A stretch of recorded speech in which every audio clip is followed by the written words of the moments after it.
आज बड़ा इंटरेस्टिंग दिन था पाकिस्तान की सियासत में, ख़ास तौर पे क्योंकि इलेक्शन कमीशन ऑफ पाकिस्तान ने फैसला सुनाया पाकिस्तान तहरीक इंसाफ के ख़िलाफ़ और ये बड़े अरसे से लटक रहा था।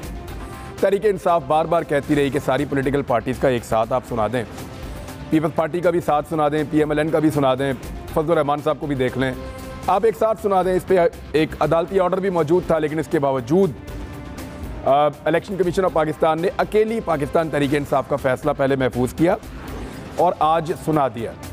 अब उम्मीदें तो ये थी कि शायद पाकिस्तान तहरीक इंसाफ बतौर पार्टी बैन हो जाएगी, इसके सारे दफ्तर बंद हो जाएंगे, इमरान खान साहब पे ताहयात पाबंदी लग जाएगी, पूरी की पूरी इमरान खान साहब की जो पॉलिटिकल पार्टी है उसके तमाम लोग नाअहल हो जाएंगे और फिर हमेशा के लिए एक सियासी जमात का खात्मा हो जाएगा। लेकिन जो फैसला है उसमें एक शोकाज नोटिस है और उसके अंदर कुछ ममनुआ फंडिंग का जिक्र है, फॉरेन फंडिंग का कोई तस्करा ही नहीं है और कुछ बड़ी अजीबोगरीब चीज़ें हैं। मिसाल के तौर पे मैं आपको बताता हूं कि अबराज ग्रुप या आरिफ नकवी के हवाले से इसमें लिखा हुआ है कि पाकिस्तान तहरीक इंसाफ को पता था फिर भी इन्होंने उनसे फंडिंग ली कि ये फ्रॉड और इलीगल एक्टिविटीज़ के अंदर इनके केसेस हैं। तो बात यह है कि आरिफ नकवी ने जब फंडिंग दी पाकिस्तान तहरीक इंसाफ को, वो 2013 से पहले का टाइम था और जब इन पे केसेस बने वो 5 साल के बाद बने। यानी पाकिस्तान तहरीक इंसाफ के पास एक टाइम मशीन है जिसमें बैठ के वो जाते हैं और जाके देखते हैं कि 2018 में 17 में एक केस बनेगा इस आदमी के ऊपर, लिहाजा 2011, 12, 13 में इससे फंडिंग ना ली जाए। ये बहुत एक अजीब चीज़ लगी मुझे इलेक्शन कमीशन ऑफ पाकिस्तान की एक्सपेक्टेशन। फिर एक और चीज़ इसके अंदर बड़ी इंटरेस्टिंग है, ये मैंने बल्कि अब खोल के सामने रखा हुआ है। मिस्टर नासिर अजीज़ साहब हैं एक, और एक उनकी अहलिया हैं रुमिता शेट्टी। ये नासिर अजीज़ पाकिस्तानी है और अमेरिकन नेशनल भी हैं। रुमिता शेट्टी जो है ये इंडियन है और अमेरिकन नेशनल भी है। दोनों मियाँ बीवी हैं, दोनों ने एक जॉइंट अकाउंट खोला हुआ है।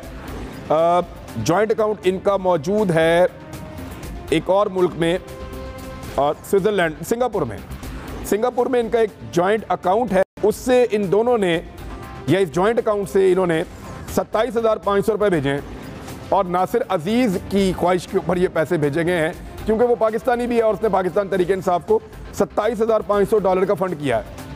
इन्होंने किया ये कि क्योंकि ये जॉइंट अकाउंट है तो आधे आधे पैसे कर दो, आधे उसकी बीवी के खाते में डाल दो और आधे शौहर के खाते में डाल दो। बीवी क्योंकि इंडियन है लिहाजा बीवी के खाते में डाल के इसको इंडियन फंडिंग करार दे दो। तो इस तरह इसको ममनुआ फंडिंग किया गया। यानी इस तरह के बहुत सारे लतीफ़े इसके अंदर मौजूद हैं। एक लतीफ़ा हुआ मियाँ हसन अख्तर के साथ, पाकिस्तानी है और पाकिस्तान तहरीक इंसाफ के सूबाई असम्बली के उम्मीदवार भी थे। ज़रा मियाँ हसन अख्तर साहब क्या कह रहे हैं आज इस फैसले के बाद, ज़रा उनको आप सुन लें। सुनाए जी नाज़रीन, ये आपने देखा कि एक पाकिस्तानी मियाँ हसन अख्तर वो कह रहे हैं कि मैं पार्टी से पहले इलेक्शन भी लड़ा हूँ, मैं क्यों ना दूँ 10,000 रुपया पार्टी को। तो ये उनको शक है कि इसी तरह के हैं और भी बहुत सारी ऐसी चीज़ें निकल रही हैं, आहिस्ता आहिस्ता निकलती चली जाएंगी, लोग सामने आएंगे। जैसे कि कुछ चीज़ें मैंने आपको बताई हैं, 3-4 चीज़ें आपको बता चुका हूँ। एक और चीज़ है फॉरेन फंडिंग क्या होती है। एक तो है ना ममनुआ फंडिंग और एक है फॉरेन फंडिंग। इन दोनों में फ़र्क क्या होता है? पहले बेनज़ीर भुट्टो साहिबा और बिलावल भुट्टो जरदारी साहब ने एक दौर में फॉरेन फंडिंग के ऊपर कुछ फरमाया था, ज़रा वो आप सुन लें क्या कहा था।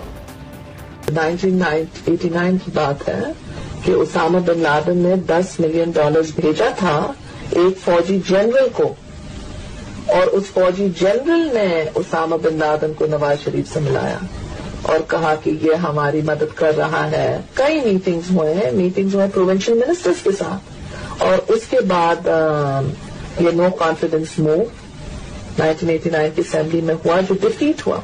मैं जानता हूं कि ये पहले अमीर और मोमिनीन बनना चाहता था, ये पहले उसामा बिन लादेन से फंडिंग लेता था शहीद बीबी की हुकूमत को गिराने के लिए। तो फिर क्या उसका नियत साफ हो सकता है? इसको कहते हैं जी फॉरेन फंडिंग और इसके ऊपर आर्टिकल लगता है आइन का 17(3) और उसको फिर सुप्रीम कोर्ट भिजवाया जाता है कि इस पॉलिटिकल पार्टी ने क्योंकि फॉरेन फंडिंग ली हुई है पाकिस्तान में हालात ख़राब करने के लिए या असरअंदाज करने के लिए चीज़ों को उनके मुताबिक, तो इस पार्टी के ऊपर जो है वो पाबंदी लग जाती है। फिर ये इसको कहते हैं फॉरेन फंडिंग। जैसा कि इल्ज़ाम लगा मौलाना फजलुर रहमान साहब पे और ये कहा गया कि मौलाना फजलुर रहमान साहब ने लीबिया से फंडिंग ली है। जैसा कि मुख्तलिफ लोग इल्ज़ाम लगाते हैं कि 2013 में जब इलेक्शन लड़ रही थी PMLN, तो उनको तैयारे और हेलीकॉप्टर जो है या फैसिलिटीज़ अरब की तरफ से आई थी। मैं कोशिश करूंगा कि किसी आईनी माहिर को लेके उनसे हम थोड़ा जानें कि फॉरेन फंडिंग में और ममनुआ फंडिंग में फ़र्क क्या है और इस केस का इम्पैक्ट क्या होगा। 3 चीज़ें इस वक्त हुकूमत की नज़र में हैं जो वो करना चाहते हैं। उन्होंने 3 ऑप्शंस के ऊपर गौर किया है। नंबर 1 ऑप्शन उनका ये है कि ये जो मामला है फॉरेन फंडिंग वाला, आर्टिकल 17(3) के मुताबिक सुप्रीम कोर्ट ऑफ पाकिस्तान को ये मामला भेज दिया जाए और PTI को बतौर पार्टी फारिग किया जाए। नंबर 2, इसको फॉरेन फंडिंग करार देके या फॉरेन एडिड करार देके इस मामले को आगे बढ़ाया जाए। नंबर 3, इमरान खान साहब का जो एक ये कहा जा रहा है मुबैना तौर पे कि एक एफिडेविट है जो गलत करार दे दिया गया है, लिहाजा उनको अब वो सादिक और अमीन नहीं रहे, तो इस मामले को सुप्रीम कोर्ट ऑफ पाकिस्तान में ले जाया जाए। ये 3 ऑप्शन हैं।